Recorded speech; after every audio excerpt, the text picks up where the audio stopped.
Buenos días, buenas tardes, buenas noches. Aquí STM Servicio Técnico. Estoy con una barropa Aurora, fabricado por Aladio. Recuerden que lo que está todo fabricado por Aladio, hay un Drean adentro. O sea que acá tenemos un Drean. Lo que hacemos siempre, mira la barropa, hace ruido, tiembla, mire, esto con la mano sale. Mire, en vivo y en directo, mire, mire, mire, mire. La estrella hecha bolsa. Mira, está todo lo rosado,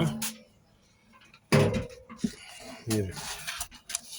Lo que yo digo, estos peluches, Esto le dieron a reventar, a reventar.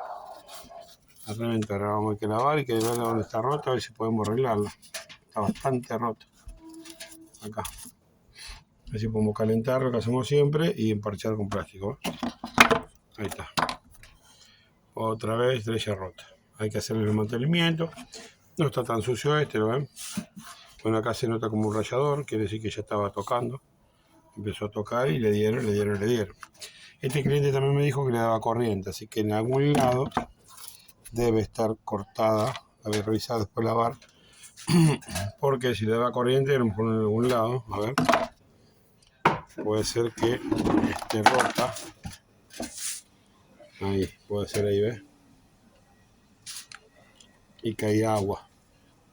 Y acá está el motor, acá arriba, en teoría, acá, no en teoría, acá lleva el motor, ¿ves? Posiblemente caía agua, iba el motor y a lo mejor la corriente. Vamos a revisar. ¿Ves? Ahí seguro pasaba el agua. ¿Ves? Ajá, acá tiene una marca, mira.